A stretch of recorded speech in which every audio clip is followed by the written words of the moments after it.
1974 পৰা আৰম্ভ হয় আজি বড়ো মিডিয়াম ইউনিভাৰ্চিটিলৈকে পঢ়িব পাৰিলে বড়ো ভাষাত ৰিচাৰ্চ কৰিব পাৰিলে বহুতখিনি বড়ো ভাষাটো আগবাঢ়ি গ'ল।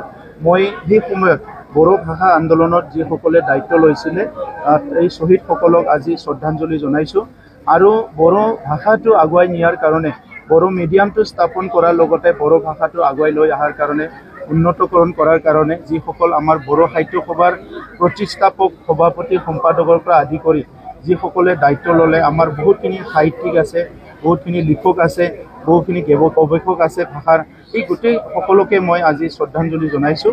আৰু বড়ো ভাষা আজি ভাৰতবৰ্ষৰ এটা ৰিকগনাইজ লেংগুৱেজ হিচাপে আজি স্থাপন হৈ গ'ল 8th শিডিউলত অহাৰ লগে লগে। গতিকে বড়ো ভাষাটো বিভিন্ন দিশবিলাক ভাষাৰ কেনেকৈ ভাষাটো আৰু উন্নতকৰণ কৰিব পাৰে, ডিজিটাইজেশ্যন কেনেকৈ আগবাঢ়ি যাব পাৰে, সব কামবিলাক এতিয়া বড়ো সাহিত্য সভা, নিখিল বড়ো ছাত্ৰ সন্থা চবেই মিলি পেলাই কৰি আছে। গতিকে আমি বিটিআৰ চৰকাৰৰ পৰা বড়ো সাহিত্য সভাক কিতাপ ছপোৱাৰ পৰা আদি কৰি বিভিন্ন সমস্যাবিলাক সমাধান কৰাত আগবাঢ়ি আছোঁ। মিডিয়ামৰ ক্ষেত্ৰত অলপ চলপ প্ৰব্লেম আছে, স্কুল প্ৰভিন্সিয়েলাইজেশ্যনৰ দৰকাৰ আছে, টিচাৰ এপইণ্টমেণ্টৰ দৰকাৰ আছে। এইখিনিও অসম চৰকাৰৰ লগত আমি ফ্ৰিকুৱেণ্টলি টেক আপ কৰি আছোঁ আৰু কাউন্সিল লেভেলত যিখিনি পাৰে সেইখিনি কাম আমি কৰি আছোঁ।